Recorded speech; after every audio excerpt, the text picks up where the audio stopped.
اسی بات کو سورہ بنی اسرائیل کی آیت نمبر 33 کے اندر بیان فرمایا۔ ارشاد خداوندی ہے وَلَا تَقْتُلُوا النَّفْسَ الَّتِي حَرَّمَ اللَّهُ إِلَّا بِالْحَقِّ وَمَنْ قُتِلَ مَظْلُومًا فَقَدْ جَعَلْنَا لِوَلِيِّهِ سُلْطَانًا فَلَا يُسْرِفْ فِي الْقَتْلِ انہو کان منصورا۔ نہ قتل کرو اس نفس کو جس کو قتل کرنا اللہ تعالی نے حرام کر دیا ہے مگر حق کے ساتھ، اور جو قتل کیا جائے ناحق تو ہم نے مقتول کے وارث کو قصاص کے مطالبے کا حق دے دیا ہے، بس اسے چاہیے کہ قتل میں اسراف نہ کرے، ضرور اس کی مدد کی جائے گی۔ اس آیت مبارکہ کے اندر اللہ کریم نے پہلی بات فرمائی کسی جان کو بھی قتل نہ کرو جس کو اللہ نے قتل کرنا حرام کر دیا ہے سوائے حق کے۔ یہ آیت بتاتی ہے کہ کچھ صورتیں وہ ہیں جن کے اندر قتل کرنا ناحق ہے، حرام ہے، اور کچھ صورتیں وہ ہیں جن کے اندر قتل کرنا حق ہے۔ تو قتل ناحق بھی ہے اور قتل برحق بھی ہے۔ اب میں آپ کی خدمت میں قتل برحق کی 12 صورتیں بیان کر رہا ہوں۔ قتل برحق کی 12 صورتیں علامہ غلام رسول سعیدی اپنی کتاب تفسیر تبیان القرآن کے اندر بیان کرتے ہوئے لکھتے ہیں۔ پہلی صورت قتل برحق کی، نماز پڑھنے سے انکار کرنے والے کو قتل کرنا۔ جو شخص نماز پڑھنے سے انکار کرے، ایک ہے نماز نہ پڑھنا، یہ ایک الگ صورت ہے، اس میں ہم کسی کو قتل نہیں کر سکتے، لیکن ایک ہے نماز پڑھنے سے انکار کرنا، تو وہ مرتد ہو جائے گا نا، دائرہ اسلام سے خارج ہو جائے گا، مرتد ہو جائے گا، اور مرتد کی سزا قتل ہے۔ تو جو شخص نماز کی فرضیت کا انکار کرے، اسی طرح نمبر 2 زکوٰۃ کی فرضیت کا انکار کرے، دوسری صورت، تو اسے قتل کرنا۔ نمبر 3 مرتد کو قتل کرنا، اسلام کے کسی بھی حکم کا انکار کرتا ہے تو انکار کرنے سے وہ شخص دائرہ اسلام سے خارج ہو جائے گا، مرتد ہو جائے گا، تو مرتد کا قتل کرنا۔ چوتھی صورت ہے شادی شدہ زانی کو سنگسار کر کے قتل کرنا۔ پانچویں صورت مسلمان کے قاتل کو قصاص میں قتل کرنا۔ اگر کوئی قاتل ہے اور اس نے کسی مسلمان کو قتل کر دیا ہے تو اس قتل کرنے والے کو قتل کرنا قصاص لیتے ہوئے۔ چھٹی صورت ایک خلیفہ یعنی حاکم منعقد ہونے کے بعد دوسرے مدعی خلافت کو قتل کرنا، یعنی کوئی شخص بغاوت پہ اتر آتا ہے اور بغاوت بھی ایسی کرتا ہے کہ وہ خود اپنی حکومت کا دعویٰ کر دیتا ہے، جبکہ ایک حکومت مسلمانوں کی مرضی سے جائز طریقے سے بن چکی ہو، اس کا انتخاب ہو چکا ہو، اور وہ اس کا انکار کر رہا ہو اور وہ اپنی حکومت کا دعویٰ کرے۔ ساتویں صورت ہے قوم لوط کے عمل کرنے والے کو قتل کرنا۔ اگر کوئی شخص لواطت کے اندر مبتلا ہوتا ہے، یعنی کہ مرد کے ساتھ بدفعلی کرتا ہے۔ آٹھویں صورت ہے کوئی شخص جانور کے ساتھ بدفعلی کرتا ہے۔ نویں صورت ہے ڈاکو کو قتل کرنا۔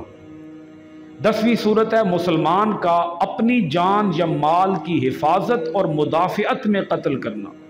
11ویں صورت ہے چوتھی بار شراب پینے والے کو قتل کرنا، اور 12ویں صورت ہے ذمی کے قاتل کو قتل کرنا۔ 5ویں صورت بیان ہوئی تھی مسلمان کے قاتل کو قصاص میں قتل کرنا، اسی طرح ذمی کے قاتل کو بھی قتل کرنا۔ یہ 12 وہ صورتیں ہیں جو قتل برحق کی ہیں۔ یہ پہلو بھی مد نظر رہے کہ قتل کرنے کا اختیار فرد واحد کو نہیں ہے، حکومت کا کام ہے، یہ عدالت کا کام ہے۔ اگر ہر شخص کسی کو قتل کرنے پہ اتر آئے اور وہ قانون اپنے ہاتھ میں لے لے تو یوں تو معاشرے کے اندر جنگل کا قانون رائج ہو جائے گا۔ इसके बाद आगे अल्लाह करीम इरशाद फरमाता है, वमन कुतिला मज़लूमन फ़क़द जअलना लिवलिय्यिही सुल्तानन फला युस्रिफ फ़िल क़त्ल। मक़तूल के वरसा के पास ये हक है कि वो क़िसास का मुतालबा करें। क़िसास क्या है? कातिल को कत्ल करना। और कातिल को कत्ल करने का काम किसका है? अदालत का। अगर एक इंसान खुद ही किसी को कत्ल कर देगा तो यूं कत्ल दर कत्ल का एक लामुतनाही सिलसिला, न थमने वाला सिलसिला शुरू हो जाएगा। कत्ल गारत गरी का बाजार गर्म हो जाएगा। फिर कत्ल की ये जो आग है, खून रेजी की आग, दंगा फसाद की आग, ये बुझ नहीं पाएगी। आप लोग जानते हैं कि जब कत्ल का बदला लोग खुद लेना शुरू कर देते हैं तो उस सूरत में मुआशरे के अंदर बदअमनी फैलती है, खौफ फैलता है, दहशत फैलती है मुआशरे के अंदर, सुकून ख़त्म हो जाता है, आज़ादी ख़त्म हो जाती है, कोई सुख का सांस नहीं ले सकता, कोई रात को चैन की नींद सो नहीं सकता। इस्लाम गुंडागर्दी का, बदमुआशी का, बदअमनी का, खून रेजी का, दंगा फसाद का इस्लाम हुक्म नहीं देता। तो फरमाया कि हमने मकतूल के वारिस को ये इख्तियार दिया है कि वो क़िसास का मुतालबा कर सकता है। खुद राइफल ना उठा ले, खुद गन ना उठा ले, खुद बंदूकें ना उठा ले, खुद तोपें ना चला दे, खुद कत्ल का बदला ना ले, बल्कि क्या करे? मुतालबा करे अदालत में जाकर क़िसास का, साबित करे जिसने कत्ल किया है उसके कातिल को साबित करे कि वाक़ियतन ये शख्स मुजरिम है।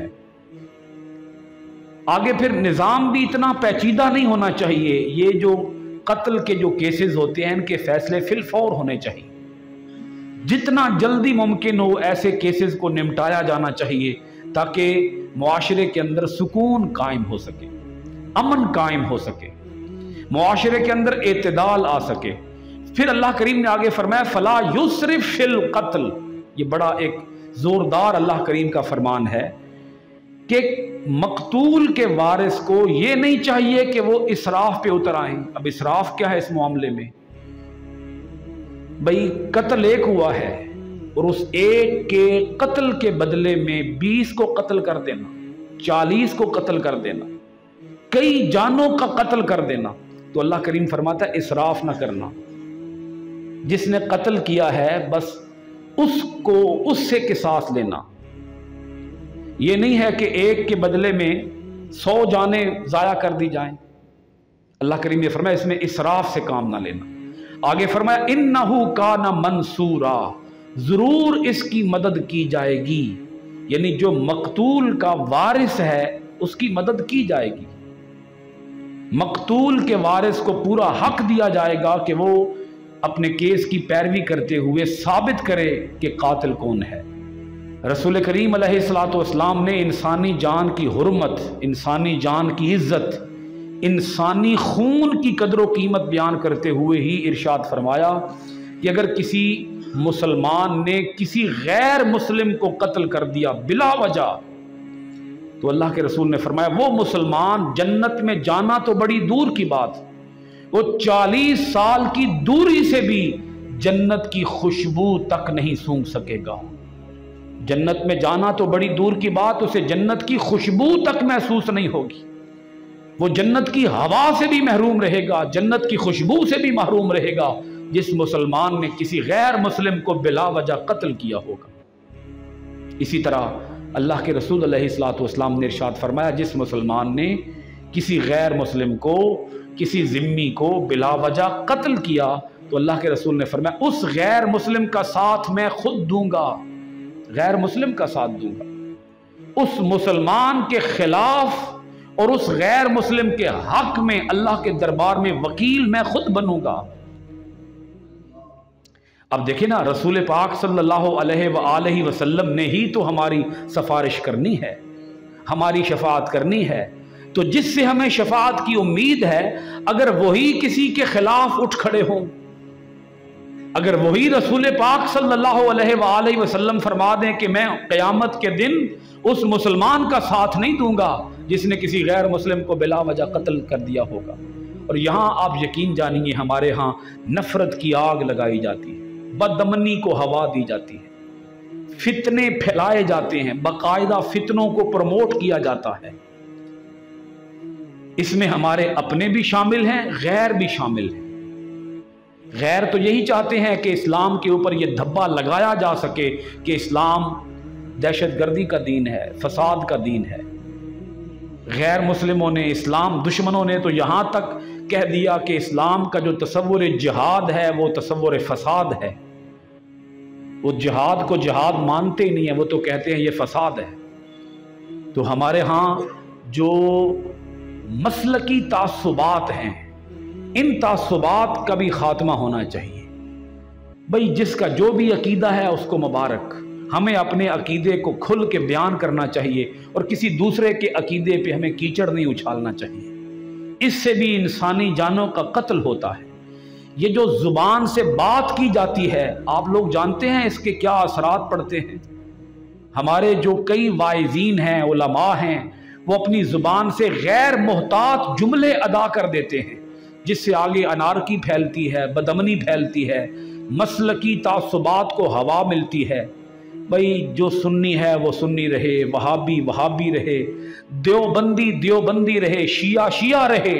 हाँ, हम अपना अकीदा खुल के बयान करते हैं। अपना अकीदा छोड़ो नहीं, दूसरे के अकीदे को छेड़ो नहीं, अपना अकीदा छोड़ो नहीं, मजबूती से जमे रहो अपने अकीदे पर। भाई जब हम दूसरों के मसलकों के अंदर जाकर छेड़खानी करेंगे तो उनको तकलीफ तो होगी ना। क्या ख्याल है? कुरान तो कहता है किसी के झूठे खुदा को भी गाली ना दो ताकि वो तुम्हारे सच्चे खुदा को गाली ना दे। इतनी एहतियात से काम लो। भाई इस्लाम नरमी का दीन है, इस्लाम मोहब्बत का दीन है, इस्लाम अखुव्वत का दीन है, इस्लाम भाईचारे को फरोग देता है। तो ये क्या हुआ कि हम हर एक को आज दोज़खी बनाने पे तुले हुए हैं। फलां भी दोज़खी, फलां भी दोज़खी, फलां भी गुमराह, फलां भी गुमराह। तो भाई जब सारों को हमने गुमराह बना दिया है तो फिर हिदायत पर कौन है? फिर जन्नत में कौन जाएगा? अब मैं तो यहां तक आपकी खिदमत में अर्ज करूंगा कि इस्लाम ने एक जानवर को भी ज़िबा करने का तरीका सिखाया है। जानवर को कैसे ज़िबा करना है इस्लाम बताता है कि अगर तुम जानवर ज़िबा करने लगे हो तो क्या करो, छुरी फेरने से पहले उस जानवर को पानी पिला लो, उसकी टांगों को, उसके बाजुओं को अच्छी तरह से बांध लो भाई, उसको मजबूती से पकड़ लो ताकि छुरी चले तो उसको तकलीफ ना हो। छुरी तेज कर लो, उसके सामने छुरी तेज न करो। एक जानवर के सामने दूसरा जानवर ज़िबा ना करो। ज़िबा कर चुको तो उसकी खाल उस वक्त तक ना उतारो जब तक कि उसका जिस्म पूरी तरह से ठंडा ना हो जाए। जो दीन जानवर ज़िबा करने का भी तरीका सिखाता है, क्या वो दीन कत्ले नाहक की इजाजत देगा? क्या वो दीन कानून को हाथ में लेने की इजाजत देगा? भाई ठीक है, तुम्हारा जी आए जितनों को चाहो फड़का दो, उड़ा दो, तहस नहस कर दो, हल्ला बोल दो, मलिया मेट कर दो। इस्लाम इसकी इजाजत नहीं देता भाई। इस्लाम ने तो यहां तक हुक्म दिया है कि जब तुम सजदा कर रहे होते हो और जमात के साथ नमाज पढ़ रहे होते हो तो अपने बाजुओं को ना फैलाओ, समेट लो। अकेले में नमाज पढ़ रहे हो तो बाजुओं को फैला लो, लेकिन जब जमात के साथ नमाज पढ़ रहे हो तो बाजू इतने ना फैलाओ कि साथ वाले को तकलीफ हो। ये बाजू फैलाने से भी साथ वाले को क्या होगी? तकलीफ होगी। टूटियों पे बैठ के वुजू कर रहे हो तो अपने चेहरे के ऊपर पानी आराम से मारो, इतने जोर से पानी ना मारो कि साथ वाले के जिस्म पर छींटे पड़े। क्या दीन है? वो दीन जो सिखाता है मैयत को कैसे लेके चलना है। आप अंदाजा तो लगाएं इस्लाम कहां तक डीपली जाकर अमन का दरस देता है, भाईचारे का, नरमी का, अखुव्वत का, प्यार का। भला मैयत लेके चल रहे हो, पहला हुक्म यह दिया मैयत को कांधे पे लेके चलो। उसका वकार है, उसका प्रोटोकॉल है, उसकी इज्जत है, उसकी रिस्पेक्ट है, उसका एहतराम तुम्हारे ऊपर लाजिम है। क्या करो? उसको अपने कंधों पे लेके चलो, ऊपर उठा के चलो उसको, उसका भी एहतराम करो। भला मैयत ही सही। फिर क्या करो, आराम से चलो। अगर तुम तेज दौड़ोगे, भागोगे, मैयत को झटके लगेंगे, इससे भी मैयत को तकलीफ होगी। और ये बात भी जहन नशीन रहे कि मैयत की जो तदफीन होती है, तदफीन वो भी बड़े वक़ार से करने का हुक्म दिया गया। आराम से उसके जिस्म को कब्र में उतारो, कब्र में रखते हुए भी झटका ना लगे, मैयत को कब्र में रखते हुए भी झटका ना लगे। क्या दीन है दीन इस्लाम। और आज हमने तमाशा बना दिया, आज भाई सगे भाई का दुश्मन है। कहाँ है हमारे अंदर नरमी, कहाँ है बर्दाश्त, कहाँ है तहम्मुल, कहाँ है टॉलरेंस, कहाँ है। हम तो छोटी छोटी बातों पे उलझ पड़ते हैं, दस्तो गिरबां हो जाते हैं। इस्लाम ये नहीं कहता, इस्लाम कहता है अपने अंदर बर्दाश्त पैदा करो। क्या पैदा करो जी? बर्दाश्त, दूसरे की बात को बर्दाश्त कर लो। वो कहते हैं बड़े बड़े रिश्तों को बचाने के लिए छोटी छोटी बातों को इग्नोर कर दिया करो, नज़रअंदाज कर दिया करो। भाई हो जाती हैं बातें छोटी छोटी, छोटी छोटी बातों पे आपस में इख्तलाफात ना बनाओ, रंजशें ना बनाओ, इख्तलाफात ना बनाओ, मुखालफतें ना पैदा करो, नफरतों को हवा ना दो, हसद, इनाद, कीना, दुश्मनी अपने दिलों के अंदर न पालो, बल्कि दूसरों के लिए अपने दिल साफ रखो, सीने साफ रखो, और दूसरों से क्या करो? मोहब्बत करो, मोहब्बत को फरोग दो। ये जो इस्लाम कहता है कि सलाम लो एक दूसरे से, क्या लो? सलाम। आप कहते हैं अस्सलामु अलैकुम, क्या माना है इसका? आप पर सलामती हो। आप नमाज ख़त्म करते हैं तो आप कहते हैं अस्सलामु अलैकुम व रहमतुल्लाह, तुम पर सलामती हो और अल्लाह की रहमत हो।